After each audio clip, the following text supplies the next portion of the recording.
इस वक्त नागौर जिले के कई समर्थन मूल्य खरीद केंद्र इस बात को लेकर चर्चा में है कि वहां किसानों के साथ सही बर्ताव नहीं हो रहा है। कई तरह की खामियां किसानों द्वारा बताई जा रही है। नागौर के समर्थन मूल्य केंद्र पर तो एक घटनाक्रम हुआ, लेकिन मेड़ता के समर्थन मूल्य खरीद केंद्र पर पिछले कई दिनों से रोज किसी न किसी बात को लेकर हंगामा होता रहता है। यहाँ तक कि डेगड़ा के समर्थन मूल्य खरीद केंद्र पर भी ऐसा घटनाक्रम हो चुका है। किसानों को प्रमुख तौर पर दो चीजों को लेकर ऐतराज है। पहला ये कि उनके मूंग की ग्रेडिंग समय पर नहीं हो रही है, और जो वो ग्रेडिंग बाहर से करवा रहे हैं, इसके बावजूद उनके मूंग की तुलाई में बहुत समय लग रहा है। दूसरा किसानों का मुद्दा यह है कि उन्हें कई कई दिन तक इंतजार करना पड़ रहा।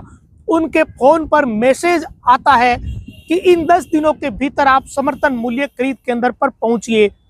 जब किसान वहां पहुंचते हैं तो उन्हें 8वें 9वें 10वें दिन उनकी मूंग तुलाई में बारी आती है। तो ये जो हालात और सिनेरियो नागौर के कई समर्थन मूल्य खरीद केंद्रों पर बने हैं, इन हालातों के बीच बहुत सारे आरोप भी अव्यवस्थाओं को लेकर लगे हैं।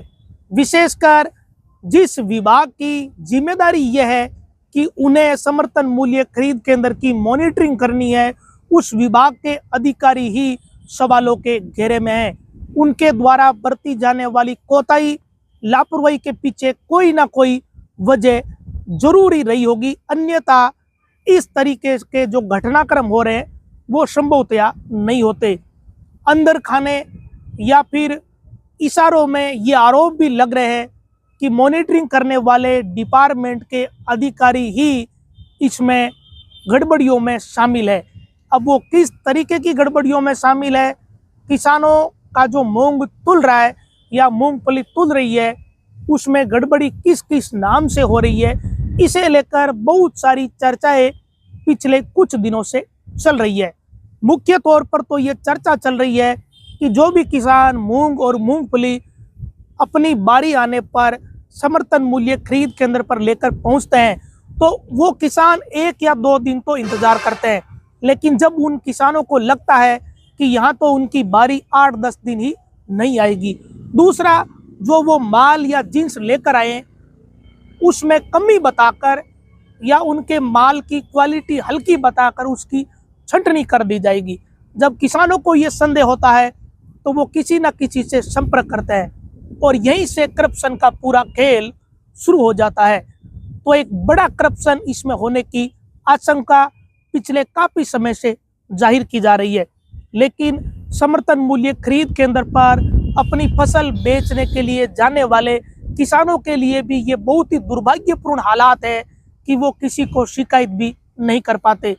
एक तरीके से कल जैसा कि नागौर में किसानों ने कहा कि किसान तो उसी दिन इस जाल में फंस जाता है जिस दिन उसका टोकन कटता है। एक तरीके से मजबूरी कहें तो भी ये बात थोड़ी वाजिब लगती है कि किसान इस मजबूरी में इतने फंसे हुए हैं कि वो शिकायत तक नहीं कर पा रहे, और जिन एजेंसियों की जिम्मेदारी है कि उन्हें ये करप्शन रोकना है, वो भी अपना काम ठीक से नहीं कर पा रहे, क्योंकि कई सरकारी एजेंसियों को शिकायतकर्ता चाहिए होता है। अगर शिकायतकर्ता मौके पर रहेगा या कोई शिकायतकर्ता होगा तभी तो कार्रवाई आगे बढ़ेगी। लेकिन अब जो घटनाक्रम कुछ दिनों से नागौर और मेड़ता में हुए हैं, उससे ऐसा लगता है कि समर्थन मूल्य खरीद केंद्र पर जो भी गड़बड़ियां हो रही है वो आने वाले दिनों में, या हो सकता है कि कुछ ही दिनों में, कोऑपरेटिव के अधिकारियों के लिए बड़ी आफत बन सकती है। क्योंकि ये जितनी भी गड़बड़ियां हुई है या जो कुछ भी आरोप लग रहे हैं, उसमें एक बात तो तय है कि संबंधित विभाग के अधिकारियों की घनघोर लापरवाही रही है। जिन कोऑपरेटिव के इंस्पेक्टरों के पास, जिन अधिकारियों के पास इसकी मॉनिटरिंग की जिम्मेदारी है, वो मॉनिटरिंग क्यों नहीं कर रहे हैं?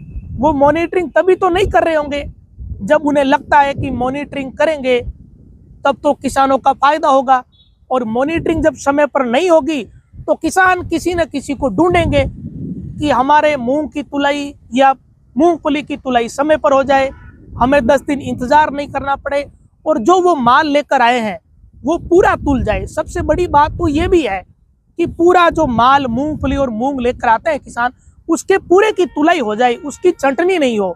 तो यहाँ छंटनी किन के साथ हो रही है और किसके साथ छंटनी नहीं हो रही है, और जो ग्रेडिंग की व्यवस्था है, ये सब कुछ इस वक्त सवालों के घेरे में है।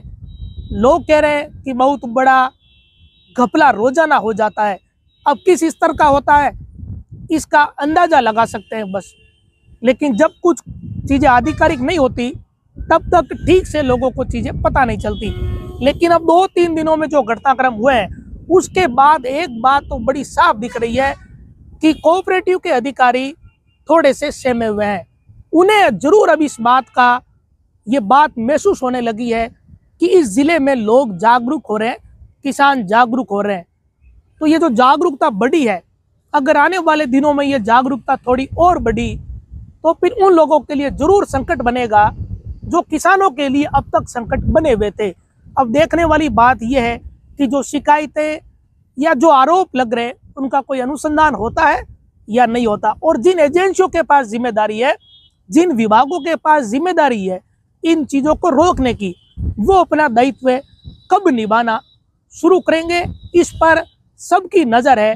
कहीं ऐसा नहीं हो कि समर्थन मूल्य पर मूंग और मूंगफली की जो तुलाई हो रही है उसका समय निकल जाए और सरकार एक दिन ये तय कर दे कि अब समर्थन मूल्य खरीद केंद्र पर तुलाई बंद की जाती है। अगर ऐसा हो गया और तब तक कोई रिजल्ट नहीं निकला तो फिर ढाक के वही 3 पात होंगे और आने वाले वक्त में फिर से यही डर्रा वापस शुरू हो जाएगा। तो इसके बारे में आप क्या सोचते हैं? बहुत सारे लोगों ने समर्थन मूल्य खरीद केंद्र पर मूंग या मूंगफली बेची भी है, उन्हें अच्छे से पता है कि यहाँ क्या डर्रा चलता है। केवल नागौर की बात नहीं है, नागौर, मुंडवा, मेड़ता, देगाना, ये जितने भी खरीद केंद्र जिले में है वहां पर क्या स्थितियां हैं। अगर कोई किसान साथी इन परिस्थितियों से 2-4 हुआ है तो वो अपनी टिप्पणी कमेंट बॉक्स में कर सकता है, ताकि लोगों को पता चले कि वाकई में या वास्तविक रूप से कैसी परिस्थितियां यहाँ बन रही है, किस स्तर का करप्शन हो रहा है, किसानों के साथ कितना अन्याय हो रहा है। नमस्कार।